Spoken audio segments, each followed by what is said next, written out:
What is going on, everyone, on this beautiful Thursday night?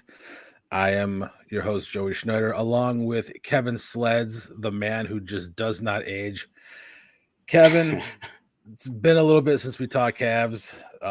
Unfortunately, we didn't have a show last week. I don't believe we had a show last week. Maybe my mind's going. Maybe I'm wrong, but I got injured. I got injured last week, and but we are back talking all things Cavaliers.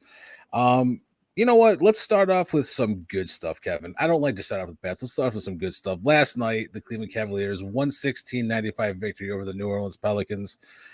Good Pelicans team, by the way. They were 38 and 26 coming. Nope, I'm wrong there again. 39 and 25 going into last night, and Cavs had Donovan Mitchell back after he missed the last few games. Darius Garland looked like the DG that we all knew he would get back to, that we knew he'd get back to, but a lot of people were saying, whatever they wanted to say. But it was a big win. Sam Money Merrill finally had himself a game after. Give your stats, because I know you had something to say. Well, yeah, his last 4 games before last night, I was calling him bankrupt Merrill. See, he shot 4 of 29 for a cool 14% from 3. Little mini slump, but he bounced back and that was 5 for 10 last night. So hopefully that snapped him out of it and he can get back to where he was before the little tough stretch there.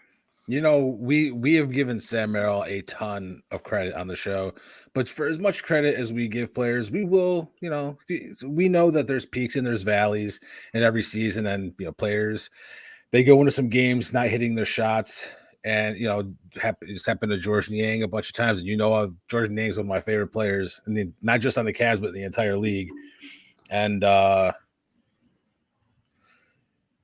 it's going to happen. And, especially with Sam getting some minutes this year, a lot more minutes than I think he's gotten any other, prior season, anywhere he's been, it was bound to happen.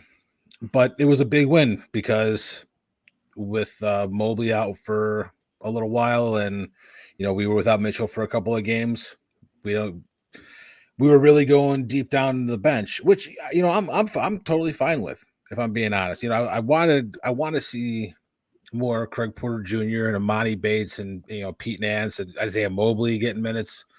You want to see those guys get minutes, especially because they do play for the Charge, but they're good players. So even though they got minutes and some losses, it's nice to see them get minutes, but. Last night, Darius Garland put on a very solid performance. He ended up with 27 points, 11 assists, and 6 rebounds. I believe he also had a couple of steals, one turnover, which was huge. 2 steals, 1 block, and 1 turnover. I mean, he had himself a game, and that's what I think. The one thing you have to realize about this Cavs team is that anyone on any given night can give you a big game. We didn't, Donovan Mitchell only played 28 minutes. He had 14 points, 5 assists, 4 rebounds. We don't need Donovan Mitchell to score 35 a night. I mean, obviously it helps, but because we have guys like, George Niang scored 16. Jared Allen had another double-double. Darius Garland had 27. Damian Jones 14. I mean, Sam Merrill 15. That's right there. You had 2 guys off the bench that were in double figures, and George Niang is getting the start because Mobley's hurt, and he's providing. Isaac Okoro honestly had kind of an off night last night. With only 7 points and 7 rebounds, but that's the type of stuff that good teams do. They're able to find ways to win, and we were without Strus, we were without Mobley, Dean Wade, so we're missing starters, we're missing some bench guys, and they still find ways to win. I think that moving forward, they got to kind of start putting some of these wins together. It seems like we're only beating really good teams and then losing the teams that we should beat. Yeah, the Brooklyn loss was tough. I mean, they've been missing obviously Mitchell Mobley, Max Strus, but they were also missing them in against the two top teams in the East and West, Boston and Minnesota, who they beat. So, I mean, they were due for a clunker with the guys are playing more minutes that aren't used to playing a lot of minutes right now, filling in for the guys that are out. And, they came back Monday night against Phoenix, against a very good team, had a double-digit lead in the second half, and, unfortunately couldn't hang on, but to put up a solid performance against them as well. And, I mean, it took all of Durant, Booker, and Beal to have phenomenal games to beat the Cavs, and that was without Mitchell, without Mobley. So, that shows the fight they have in them. But it's just some of these losses are. I mean, like, how do we beat the Boston Celtics on March 5th? Then we lose to a Trae Youngless Hawks, 112-101. We beat the number one team at the time, the number one team in the West, the Minnesota Timberwolves, 113-104. That was March 8th. Then we come back and lose to the Brooklyn Nets, 120-101. Like you said, put up a good fight against the Suns, and then beat another really good team in the Pelicans. I mean, if you're looking at this, you're going, I'm not scared of the playoffs at all because we're just beating the best teams. It's kind of a weird thing to look at when you're looking at their schedule, and it's like they're only beating the best teams, and I mean, obviously the NBA, it's the NBA. If you're in the NBA, you're an NBA player. There's no team that you shouldn't you should take lightly. Every team is a team that you gotta really put your best effort forward if you want to win on a consistent basis. And I'm not saying that the Cavs aren't. I'm just saying that it's just really weird looking at that schedule going, man, they're beating these phenomenal teams and are losing to these teams that they should beat. So, hopefully they can get a little healthier, put some wins together, because I believe they're in third in the East now. And make another run at that second seed. Yeah, you mentioned Mitchell coming back last night, even though he only had 14 points, didn't shoot the ball very well. Just his presence out there and, kind of gave the guys a pick-me-up. Just having him back in that lineup and back on the floor. I mean, that threat, I mean, it's big even if he is having an off night. Yeah, I mean, he's got to be accounted for at all times. And that gives guys like George Niang and Sam Merrill more opportunity. And when you have guys like that who are capitalizing, 31 points between the two of them, that's why Donovan Mitchell doesn't have to score 35, a night, because when if he gets double teamed or, when he's getting double teamed or even just being in the play allows someone to get open and, the bench or the starters are knocking down their shots, you got those guys who are there to put up big numbers. And I mean, still Sam Merrill's still shooting a ridiculous clip from beyond the arc. Yeah. And George Niang seems like he's been up and down this season, but I think that he'll find his shot before the end of the year. And Isaac Okoro has been pretty consistent all year. I mean, that was probably one of his worst games. He went 1 for 4, but I mean, it's just, I have a lot of faith in this team.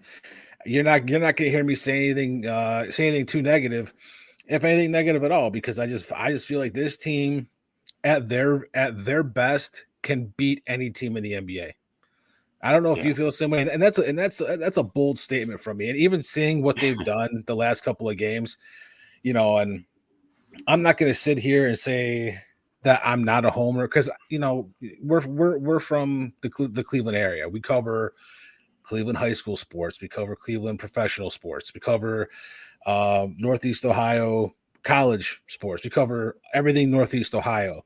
So of course we're homers, but we're also realists too. We're going to say if we don't think something's right. We're not going to sit here and sugarcoat everything. But I will say I am not afraid of one team in the East or the West. I think the Cavs need to prove their toughness in the playoffs when that comes around, but there's not a team that I'm afraid of. I truly believe that they can beat any team in the NBA. So hopefully that is we'll be coming to that prediction come playoff time. We'll be pulling out some wins because I don't want to be eating my own words, but well, I mean they've done it. And then you look at Darius Garland's play. You know, a lot of people have been bashing him since he's been back because he's been struggling, but he was out a while. You need to get his legs back. You were telling people just give it time. We're going to get the old DG back, and especially these last 2 games, 30 points and 27 points.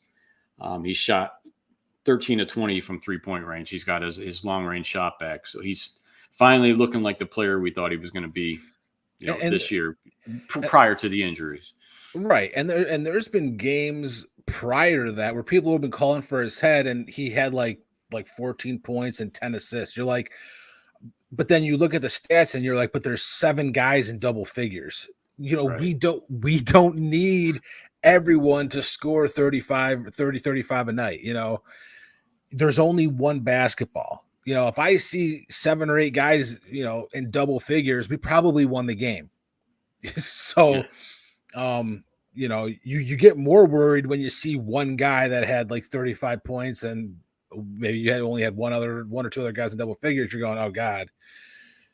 So, it's definitely a team effort, and you can tell that these players really like playing with each other, and, they feed off of each other. And when they are at their best, they are just the most dangerous team in the NBA, in my opinion. And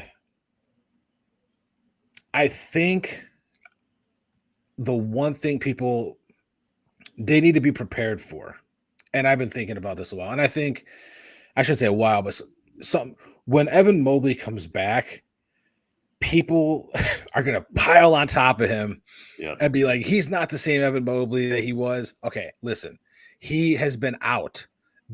When you're out for any extended period of time, whether it's a week, it could be a week, it could be 2 weeks, it could be 3 weeks, however long you are out, it takes you time to get back into the rhythm of the season.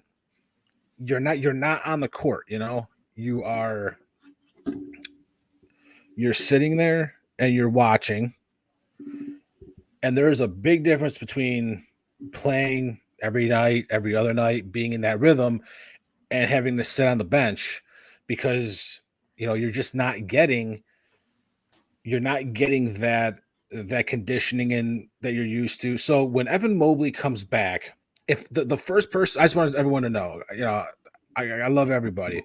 I love all Cavs fans. I love all NBA fans. I love all fans of sports. But the first person that piles on Evan Mobley, I am going to go nuts on you, just so you know. Oh, there's going to be quite a few. I could probably mention a few names on Twitter. I'm going to pick the first one, and I'm going to absolutely go ballistic on it because I am so sick and tired of anytime someone comes. The same thing's going to happen with Max Strus. Same thing's going to happen with Dean Wade. It happens when you get injured. It takes time to come back, and especially on this team. This is a unique situation for us because a lot of stuff that we were hoping would happen actually has happened. Okoro is playing at an extremely high level offensively, as well as being even better than he ever has defensively. And that's saying something because he's been a defensive specialist pretty much his entire career. Yep. So, seeing his game elevate to where it has offensively this year, and that's, like I said, it's hard for guys to get a ton of points because we've got a lot of good players. Max Strus, when he's hot, George Niang just seems to do all the dirty work, and we love when George Niang does dirty work. I mean, Dean Wade. I mean, he had one really hot game, but it was absolutely phenomenal. But there's just, Jarrett Allen, just Mr. Reliable. How he wasn't an all-star this year is absolutely just bullcrap. It's garbage. I hate it. He is one of the best centers in the NBA. He is as reliable as they come. He's shown a little bit more aggression this year. You can tell that when he doesn't do something right, he's down on himself. And that's the type of thing that I like to see from a player on the Cavs, is that, they know immediately what needs to get fixed. And then, DG coming back to form, Mitchell's hurt, but like you said earlier, his presence on the court, that opens up so much more for all the other players. But when we get to, hopefully we'll be somewhere near full strength come the playoffs, when the playoffs roll around, and it's going to be very interesting to see. But for right now, in the immediate future, they gotta put some wins together in a row. They can't keep trading off these wins, especially when you got teams that are, doing, and they got a fairly tough schedule coming up. Just to go, we got the Rockets next, and I'm not going to make a prediction because every time I say we should beat a team, it seems like we don't. And that game's on March 16th, March 18th. We're at the Rockets on the 16th. We're at the Pacers on the 18th, and then we're home for a game against the Heat. And the Heat have been playing a lot better as of late. And then we're away at the Timberwolves, one of the best teams in the West. Then we're at Miami again on the 24th. So that's Pacers, Heat, Timberwolves, Heat. That's a tough tough schedule coming up. So they got to be weary of that, but I think that hopefully Donovan gets healthy and healthier, and they'll be ready for it, and hopefully they can string some stuff together. Yeah, I think my biggest concern right now is before these injuries took place, JB was starting to get his playoff rotation in order, and then the Mitchell, Mobley injuries happen, Strus. So, is there going to be enough time to get some games under the belt with the rotation he wants to set? I know it sounds like Mobley is still going to be out for a little while. I don't know. I haven't heard much about how close Strus is. Obviously, Mitchell came back last night. So, Dean Wade was some personal stuff. He should be back soon. But, Mobley, I don't know, how soon he's going to be back. And, if he's going to have time to set those rotations and get, maybe 5-6 games under him with his playoff rotations and how he wants to play it. Yeah, I mean that's obviously a fear, and especially we're a little later in the season. We're seeing even though I like seeing the guys like Isaiah Mobley and Monty Bates and Pete Nance and Craig Porter getting minutes. You also, like you said, you got to get that playoff rotation set. I still think we're a little bit out from that.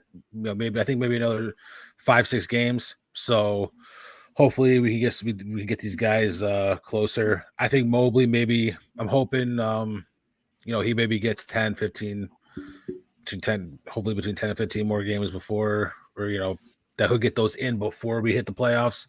But if he can get at least 10 games in, I think we'll be all right. We'll get a little boost Saturday night against Houston. Why's that? Tristan Thompson makes his return. Oh God! 25 game suspension is up. To Tristan Thompson. Oh man, I love Double T. Unfortunately, he was suspended, but I got to be honest. He's put in some solid work this year in some games where, when Mobley went down earlier in the season, and he gave us some solid minutes, whether it was defense or some offense. And especially since the Cavs seem to be, they don't really like to seem to stock too many big men, or at least use them. Especially when Mobley or gets hurt or if Allen gets hurt. So getting Double T back that'll be nice. Hopefully he's conditioned. He stayed in shape, and we'll see. Well, I'll tell you what, if Damian Jones can give you anything close to what he gave you last night going forward, that would be huge. Damian Jones was impressive last night, and I think, I don't know if you're going to see that every time that he's on the floor, but like we said, anyone can get hot any game, and he had, almost had a double last night. Derek says Tristan will make a difference come playoff time. I think Tristan's going to make a difference with his leadership. I don't necessarily know if he's going to make a difference with his play. I think that 10 minutes off the bench. And I'm not even saying during the playoffs. I'm just saying for right now, 10 minutes off the bench is good. because they could give Mobley and Allen a rest. But I think, playoff time, I think Tristan is going to be, if he sees the floor, it's going to be as an enforcer. It's going to be to put the hurt on some people. And I think that's I mean, tell me I'm wrong. I mean, No, if we're getting bullied around again, like we did before, a couple of those games, like we did against Chicago, put in Tristan Thompson, let him go to work. Let's see what happens. Yeah, he gives you that toughness and physicality, and especially against that certain team that kicked our ass in the playoffs last year. Yeah, it was needed at that point. Yeah, and hopefully we'll see him again and get some revenge. I'm hoping. Bring him on. Give me you know what? Give me your MVP of the week. The MVP since the last ATC. It's got to be Darius Garland. Is it DG for you? Yeah, he's stepped up in a big way. It's not Sam Merrill. Don't start ragging on Sam Merrill. No, he's been great all year. He had 4 rough games and 4 game slump. He's good. He's back. He's back. I'm gonna get you a Sam Merrill and Dean Wade jersey. I'm gonna make you wear them. I'm gonna have to. You know what? Usually we like to say different people, but we gotta go. You gotta go with Darius Garland here. Garland has been. He's played exactly like we thought Darius Garland was going to play. He is a great point guard in the NBA, and he's a leader on this team. And I don't know how many of you have ever broken your jaw, but it is very hard and very awkward to come back from. So, like I said, you had to give him some time, and once you give him time, he's going to be as good as he ever was. And even when he's not scoring 20 plus points a game, he's still giving you 15 points and around 10 assists a game, because again, we don't need a 25, 30 point score when 7 guys are in double digits. Right. That's just the way it works in the NBA. But Darius Garland has really stepped up this, these past 4, 5, 6 games. And you can see that he's, it's a process when you come back from any injury, but especially when you get your jaw broken. That's the way sports work. That's just the way it works. I hate, oh, he only played like 23 minutes because he's on a minutes restriction. He's coming back from injury. I'm sure if it was up to him, he'd probably want to come. I'm not talking about Garland. I'm just talking about random player coming back from injury. And and you have whatever team sports Twitter is screaming at the TV, why is he not playing? Because he broke his leg in 6 places. He broke his leg in 6 places 3 weeks ago, and he's trying to come back. Well, people just need something to complain about, because even in a 25-point win, you'll have somebody bitching about something.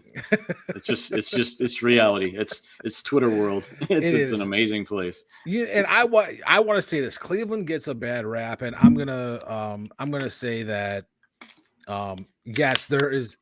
When you are on social media, unfortunately, you are hearing the vocal minority. That's the way it's always been. It's the way it's always going to be. You're going to hear the worst of the worst on Twitter or on, any other, I'm sorry, X. Sorry, but yeah, X, sorry. Yeah. X, formerly known as Twitter. And, sorry, and I'm not going to invite Elon on the show because I know he doesn't like interviews. Yeah. But you hear just like the negativity, and I love to watch it or see everything because it's come on. Derek, I haven't watched the Cavs in a week. K Sledz in 1975, who is our Kevin Sledz here, makes me work too much. I just gotta let you know that was the best reaction. It's like, oh, come on. I love you guys. Good to have Derek on. Yeah, we'll get him on. But yeah, I mean, there's not much that you can say about this team right now, Joe. Just it's just keep grinding, try to pile up the wins, play tough, and hopefully you'll get to that 100% healthy mark or as close as you can to it come playoff time. Yeah, and as you said, tough stretch coming up, but Mitchell's back. Dean Wade should be coming back. Hopefully, Struce here shortly. Mobley's going to be a little bit, but like you said, they're playing better against the better teams, and you got to start beating some of these teams like Houston Saturday night, even though they're a little improved from last year, but it's still a team that you need to beat, shorthanded or not. I'm gonna make a prediction for Houston. Uh-oh. I'm not gonna give you a win or a loss. I'm just gonna give you a weird stat that I'm feeling. All right. I feel like Isaac Okoro is probably guarding Jalen Green, and he's going to hold him to under 15 points, but Okoro is going to score over 20. Okay. I think Okoro has a he's got some blood. He's got bloodlust for the Rockets. We all remember what happened when they played the Rockets, and Okoro had that slam dunk, just all you see is just three guys go tumbling down like bowling pins when Okoro just went and wrecked the rim. So I think his defense is gonna show up and he's gonna hit. I'm gonna say 4 threes. I held up 3 and I said 4. Four. It came to my fingers. 4 threes. Where is it? There we go. There we go. We're cutting off. It's okay. Yeah. 4. I'm gonna say over. I'm gonna say 20 points and holding Jalen Green to under 15, and not gonna say win or loss, but I'm gonna say it's gonna be a good time for the Cavs. I hope he gets 20. That would be awesome. But defensively, definitely I can see that because he's obviously held some of the top players in the league to some of the worst games of the year. But there's a reason he gets the toughest guard every game for the Cavs because. I mean, you heard what JB said. I don't know if I'd go this far, but he called him the best defender, on-ball defender in the league. I am not. I'd say he's definitely up there. I say if he's not in the conversation for top 3, you're not watching. You're just not obviously not watching Cavs basketball. It was, and I don't want to go too long here, but it's kind of like when they went overtime with the Celtics. It wasn't that I believe it was the Celtics. It wasn't that Okoro made a great defensive play that he was on. I think it was Tatum took the shot. He was on Tatum. It was that Tatum made a bad shot. He made a bad shot because Isaac Okoro was on him like glue. Exactly. And I hate the narrative sometimes when it's always he just it was a bad shot. No. If you're a superstar in the league, no shot you ever take should be bad. You should be able to make the shot. Isaac Okoro just happens to be one of the best defenders in the league, and the fact that he's not even in the conversation for Defensive Player of the Year is really frustrating to me.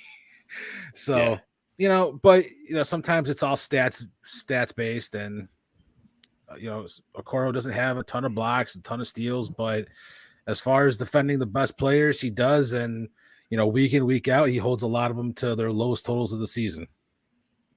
Yes, he does. But we got a big week coming up, as we said. The Cavs got the Rockets, they got the Pacers, they got the Heat and the Timberwolves. Hopefully they can pull out some wins, and we will be back next Thursday to talk all about it. Kevin, you got anything? No, go Cavs. Let's get another winning streak going. Well, now the Money Merrill's back, baby. The Money Merrill is back. But until next time, I'm Joey Schneider. That's Kevin Sledz, and this is All Things Cavalier.